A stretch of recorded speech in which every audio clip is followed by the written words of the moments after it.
Distorsión en las señales. Somos el grupo de Andró Bárbara, Carazo Cintia y Zapata Fernanda.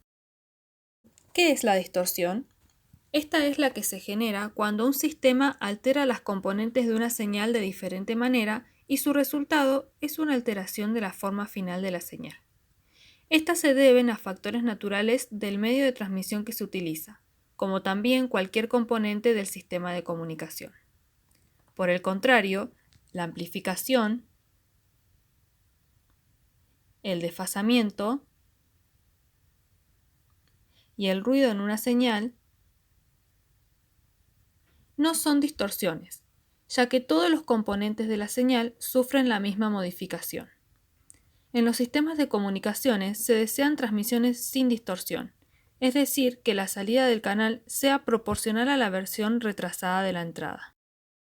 Se dice que se presenta transmisión sin distorsión cuando la señal de salida difiere de la señal de entrada solamente en una multiplicación por una constante y en un tiempo de retardo finito. Por lo tanto, un sistema debe tener una respuesta constante en magnitud y desplazamiento lineal negativo de fase. Para conseguir un canal sin distorsión, se define la señal de salida I de t igual a A por la entrada X de t menos Td, donde A es la ganancia y Td el retraso del tiempo. Para ver las condiciones, llevamos nuestra señal al dominio de la frecuencia utilizando la transformada de Fourier, donde nos queda que I en función de la frecuencia es la ganancia A por X por la exponencial.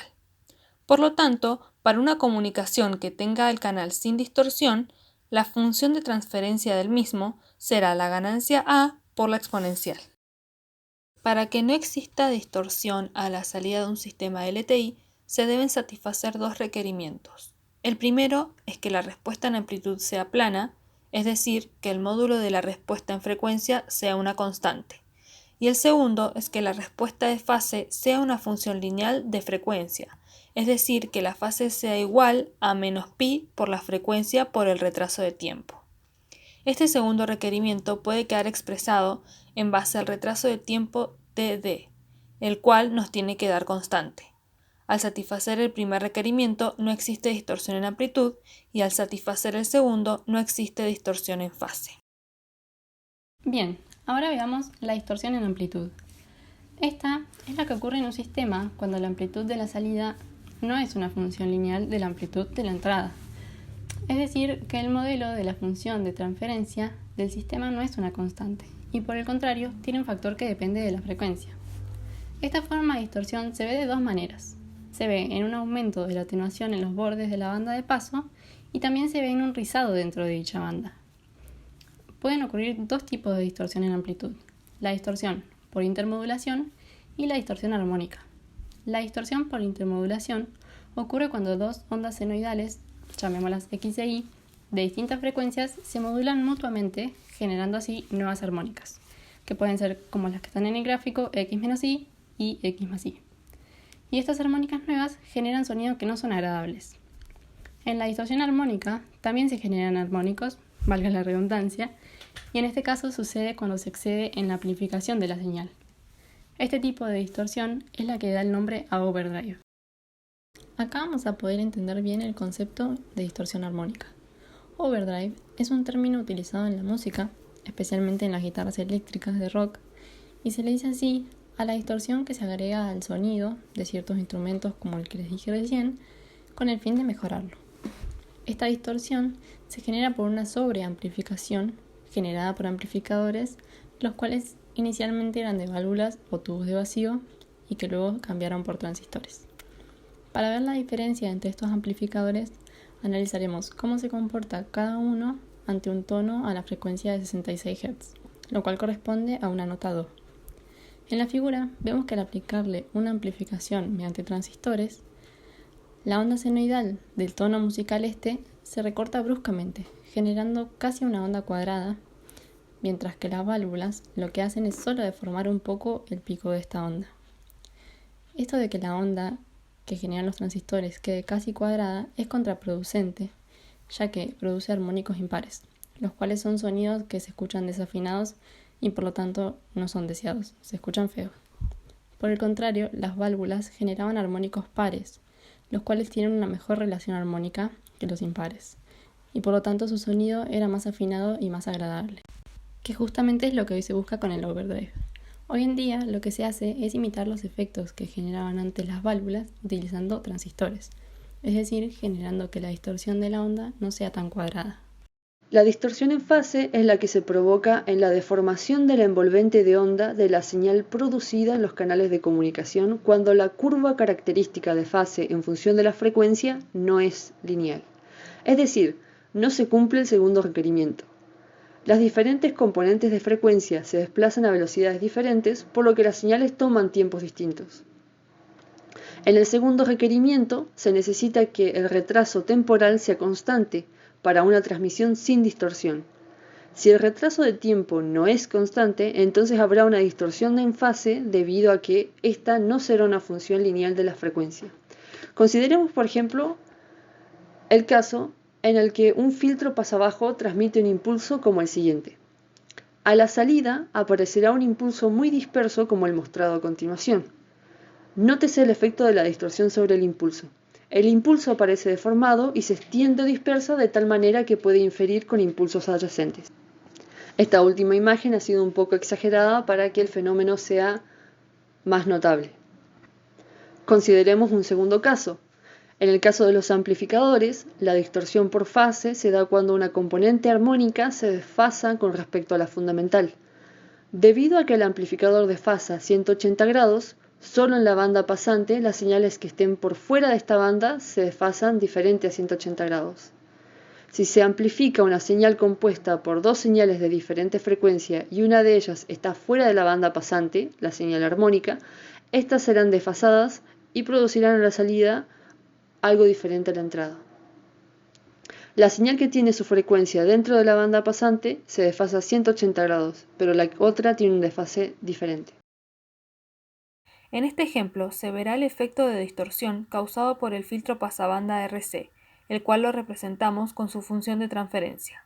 Este filtro producirá cierta distorsión debido a que los dos requerimientos vistos anteriormente no se cumplen, ya que el módulo de la respuesta en frecuencia del filtro queda igual a 1 sobre la raíz de 1 más f sobre f0 elevado al cuadrado, es decir, que depende de la frecuencia. Y la respuesta en fase no es lineal, ya que es igual a menos 1 sobre la tangente de f sobre f0. Las líneas punteadas de los gráficos del módulo y del ángulo de la respuesta en frecuencia muestran los resultados que se obtendrían sin la distorsión. Ahora, teniendo en cuenta las distorsiones, se puede decir que si las señales involucradas tienen componentes espectrales a frecuencias menores a 0,5 veces la frecuencia, entonces el filtro suministrará una transmisión casi sin distorsión debido a que el error en la respuesta de magnitud es menor a 0,5 decibeles y en la fase es menor a 2,1 grados.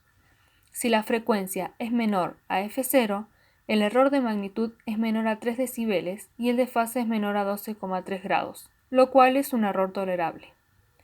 Las formas de onda con componentes espectrales menores a 0,5 f0 se retrasarán aproximadamente 1 sobre 2pi por f0 segundos, como se muestra en el gráfico del retraso del tiempo. Es decir, que si la frecuencia del corte del filtro fuera 1 kHz, entonces el retraso sería de 0,2 milisegundos. Veamos la distorsión, pero ahora en el audio. El audio del oído humano es relativamente sensible a la amplitud, pero no a la fase. Es decir, un error de fase de 15 grados más o menos a 15 kHz produce un retraso en el tiempo de 3 microsegundos, mientras que una sílaba dura entre 10 y 100 milisegundos. Es decir, que no nos afectaría al escuchar algún sonido o una voz este desfasaje de 3 microsegundos. Esta distorsión en fase puede ser útil también, como por ejemplo puede utilizarse para que parezca que el sonido viene de distintos lugares si se colocan varios parlantes. Por el contrario, un error de 3 decibeles de amplitud es detectable por el oído humano, por lo que en amplificadores de audio se busca que la respuesta en frecuencia tenga una magnitud no plana. Ahora bien, veamos la distorsión por otro lado. El oído humano cubre un espectro de 20 Hz a 20 kHz, rango que a medida que la edad avanza, es decir, que nos volvemos más grandes, puede decrecer de 20 Hz a 16 kHz. Ahora, más allá de esto, se puede representar bastante bien, es decir, con suficiente calidad, con un espectro que vaya desde aproximadamente 300 Hz a 3,4 kHz. Una de las distorsiones de audio más común es la que se genera al escuchar en una habitación amplia, ya que en el aire los sonidos agudos, que son las frecuencias altas que van de 2 kHz a 16 kHz, viajan más rápido que los graves, que son las frecuencias bajas, que van de 16 Hz a 256 Hz más o menos, por lo que al oyente le llega el sonido agudo antes que el grave. Es por esto que las habitaciones que no tienen acondicionamiento a nivel audio, digamos, y dependiendo de las dimensiones de la misma también, tienen una nota máxima grave que llegan a reproducir. En una sala de living normal, por ejemplo, la nota más grave no baja de los 50 Hz. Las distorsiones en la señal de video alteran su calidad y producen efectos más o menos visibles que pueden hacer que las imágenes transmitidas no se puedan ver, por lo que se procura que las distorsiones existentes se mantengan en un nivel tal que sean imperceptibles. La distorsión que sufre una imagen es la suma de las distorsiones individuales que actúan sobre la misma. La señal de video está formada por un número de líneas agrupadas en varios cuadros, y estos a la vez divididos en dos campos que importan la información de luz y color de la imagen y los sincronismos. Idealmente, la señal de video debería ser la misma después de pasar por todo el camino de la señal que se está probando. Sin embargo, en dicho camino se producen distorsiones, cuyo resultado puede observarse a partir de los cambios que aparecen en la señal visualizada.